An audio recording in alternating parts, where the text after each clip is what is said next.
Meus irmãos, eu os convido neste momento a que possamos continuar o nosso estudo sobre a oração de Jesus Cristo, no capítulo 17 de João.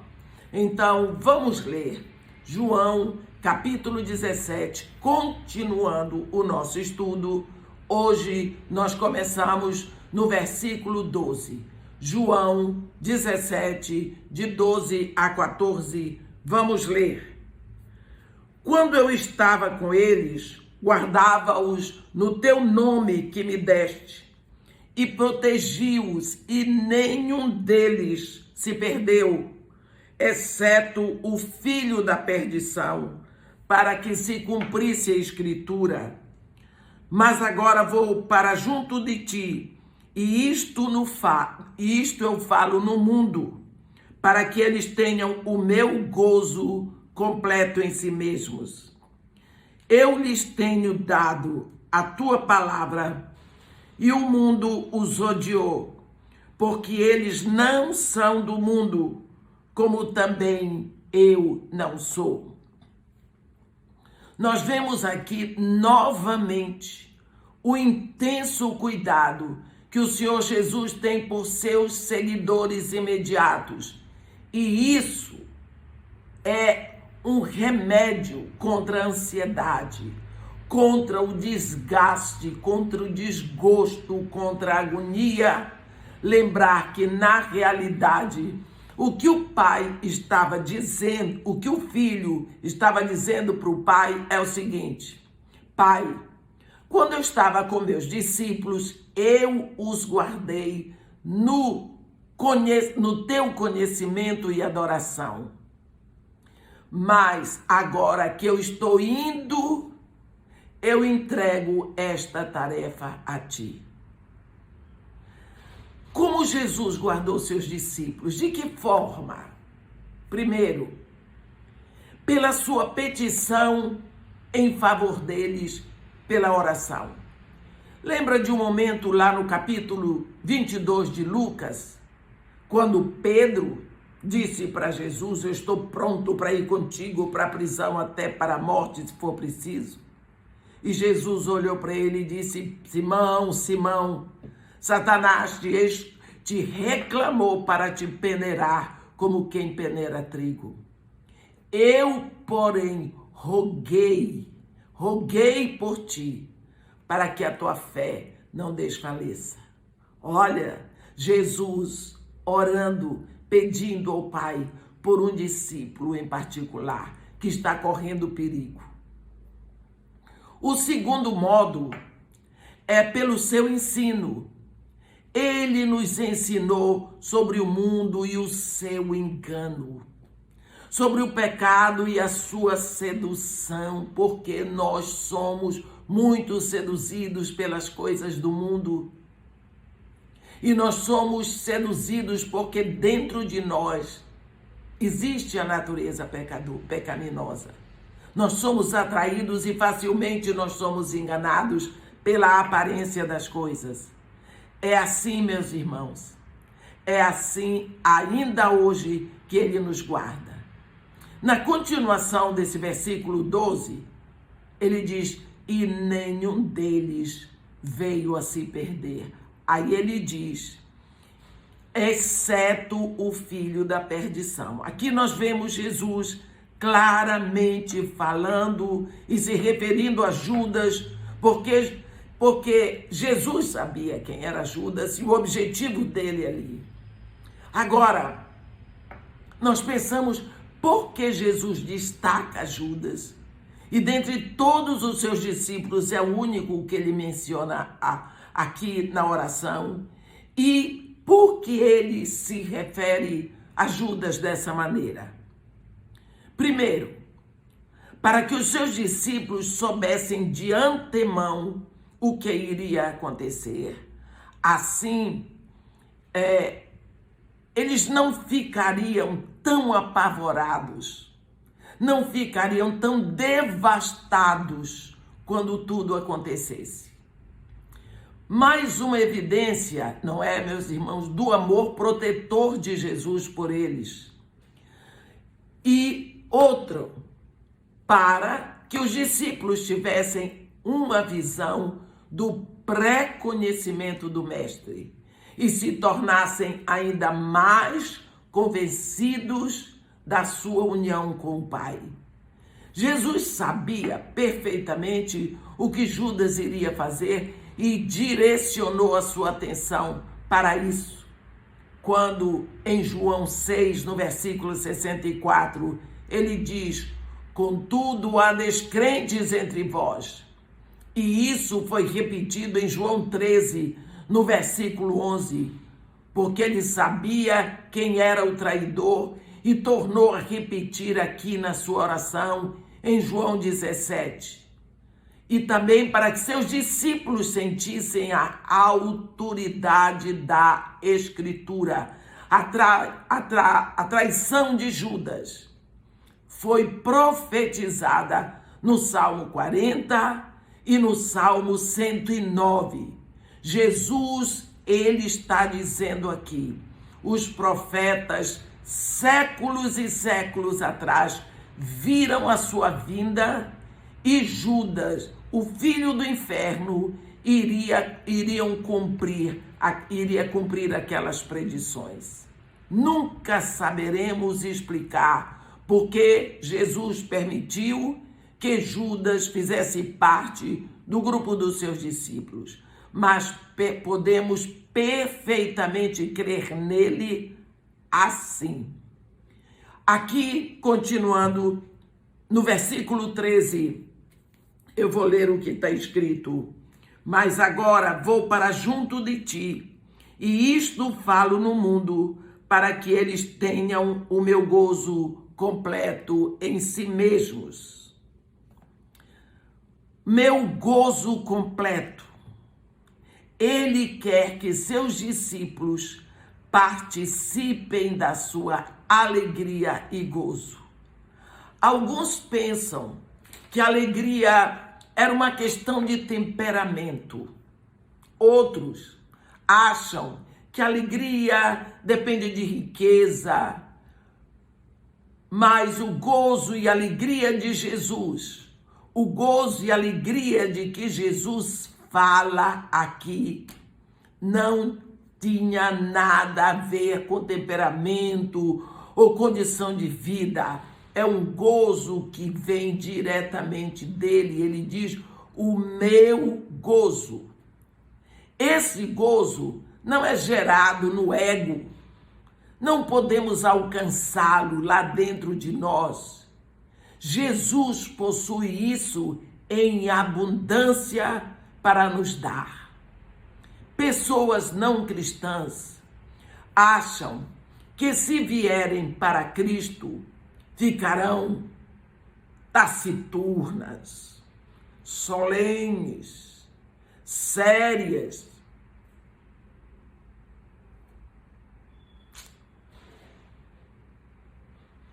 E até miseráveis.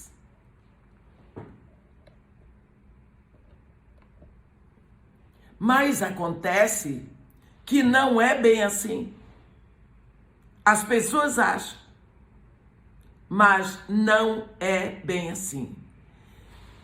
Nós sabemos que uma pessoa fica séria para receber Jesus, em seguida se torna herdeira da maior e verdadeira alegria. Se levamos Deus a sério, seremos muito alegres mesmo. Nós vemos no Salmo 137 que quando os opressores levaram cativos os filhos de Sião, eles diziam, cantai-nos algumas das canções de Sião. Em outras palavras, vocês são um povo alegre, um povo que canta, um povo que canta. Cantai-nos algumas das canções, porque eles queriam ver a alegria, não é? costumeira de Israel. Aqui nós encontramos uma das primeiras marcas do cristão. O cristão não mais pertence ao mundo e esse é um assunto de suprema importância. Nós e o mundo vamos em direções opostas. Como Paulo nos lembra em Romanos 12, no versículo 2, o nosso pensamento se prende às Escrituras em vez de filosofias do mundo. Também nós precisamos lembrar que se nos entregamos a Jesus, o mundo nos odeia. O mundo nos odeia, como também odiou Jesus. O mundo o odiou porque ele era completamente puro e santo. E isso deve acontecer conosco. Quanto mais nós nos entregamos a Cristo e vamos indo mais fundo no nosso relacionamento com Deus, mais, sem que você possa perceber, nós vamos nos afastando do mundo, da sua concupiscência e das suas influências na nossa vida. Aquilo que antes da conversão era tão agradável, era tão bom e às vezes tão necessário, de uma hora para outra, perde o seu brilho, vai perdendo aos poucos. E depois de muito tempo, aquilo para nós é absolutamente desnecessário e até ridículo. Quantas vezes aquilo que para nós era uma joia de grande valor lá do mundo se torna, depois de um tempo, lixo. Não queremos mais, não nos interessamos mais para aquilo. Lá do fundo do nosso coração vem um desprezo total por tudo aquilo. O mundo não odeia a imitação do cristianismo. O mundo gosta do homem moral porque ele age na força da sua natureza caída e pecaminosa. Quando dependemos da habilidade do outro, no caso, Cristo, quando nós dependemos da habilidade de Cristo, não teremos orgulho e isso é contrário ao mundo. Porque o orgulho nos leva a querer ser sempre o melhor, a aparecer, a ser superior a todo mundo. Mas quando nós estamos em Cristo, nós temos prazer em depender de Cristo, em pertencer a Ele. E em vez de sermos doutores, nós somos discípulos, nós somos aprendizes, nós somos estudantes. Sabemos que Deus levantou mestres para a sua igreja, apóstolos, profetas, evangelistas, pastores e mestres. Mas, de fato, todos nós somos discípulos de um mestre chamado Jesus. Estamos em contínuo aprendizado. Todos os dias caminhamos e vamos sendo transfigurados no poder do Espírito Santo e da palavra que está escrita. Isso é parte da nossa vida como filhos de Deus. O maior problema do coração do homem é o orgulho e é por isso que o homem moral odeia Cristo. Porque o homem moral não se submete, ele não precisa, ele analisa e ele acha o Cristo ridículo. Pensando nessas coisas, nós temos olhado para isso, a arrogância das pessoas. Quando eu vejo pessoas tão arrogantes, e às vezes eu vejo mesmo olhando o repórter na televisão, eu me tremo de medo, porque a Bíblia diz: a soberba precede a ruína e a altivez de espírito precede a queda. nós sabemos que isso vai acontecer. Um grande exemplo, eu digo para vocês, capítulo 12 de Atos, começa com Herodes matando, sacrificando Tiago. Mas o capítulo 12, lá no fim, Herodes morre, comido de vermes, de bicho. Nem precisou ele ser enterrado para ser comido de bicho. Normalmente, depois do corpo enterrado, vêm os vermes e comem a carne. Mas no caso de Herodes, ele já estava tão morto, há tanto tempo, que os vermes o comeram antes que ele fosse enterrado. Por quê?